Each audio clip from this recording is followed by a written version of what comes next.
Hello students, দেখো এই অঙ্কটা আমরা কীভাবে করবো এগুলো আগে করা হয়েছে, কিন্তু রেকর্ডে ঠিকঠাক নেয়নি বলে আমাকে আবার করতে হচ্ছে। সেটা হচ্ছে 4-এর অঙ্কটা। দেখো এই যে রাশিমালাটা আছে, এই রাশিমালাটাকে 4x - 3y দিয়ে ভাগ করতে হবে।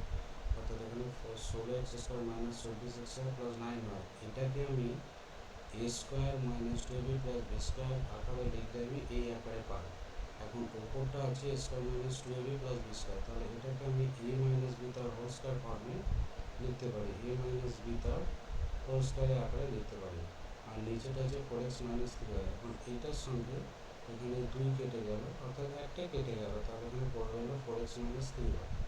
ঠিক আছে, তারপর 5-এটা দেখো, একটা আয়তকার বাগানের দৈর্ঘ্য হচ্ছে 3x² - 2x একক এবং প্রস্থ হচ্ছে 4x - 7 একক।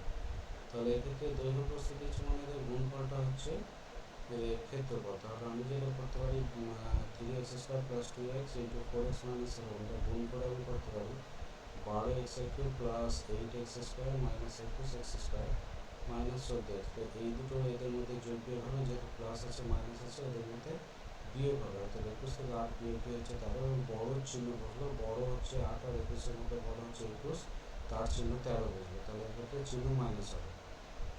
তাহলে 12x³ - 13x² - 14x, তাহলে এক্ষেত্রে সঠিক অপশন হচ্ছে সি। এবং 6-এরটা দেখো ax + by ax - by আর এই ধরনের রাশিমালাটা গুণফল। তাহলে এখানে আমি গুণের আকারে প্রথম লিখেছি, কিন্তু প্রথম দুটোর জন্য ফর্মুলা অনুযায়ী আমি গুণ করবো, অর্থাৎ a + b a - b, formula হচ্ছে a² - b², সেই অনুযায়ী লিখলে আমি যেটা পাই a² - x² - b² ইন্টু দিয়ে বাকিটা আছে। এখন টোটালটাকে আমি ফর্মুলা অনুযায়ী সাজালে দেখো পাই a - b, এটাকে আমি যদি a ধরি এটাকে b ধরি, a - b হলো, পরেরটা দেখো a² প্লাস হচ্ছে ab ইন্টু b², অর্থাৎ এটা হচ্ছে a³ - b³ এর ফর্মুলা। তাহলে আমি এক্ষেত্রে কি লিখতে পারি, a তার হোল কিউব মাইনাস b তার হোল কিউব, ওভারঅল এটাকে লেখা যায় a⁻6 x⁻6 - b⁻6 y⁻6। তাহলে এক্ষেত্রে সঠিক অপশন হচ্ছে option B. Okay, thank you.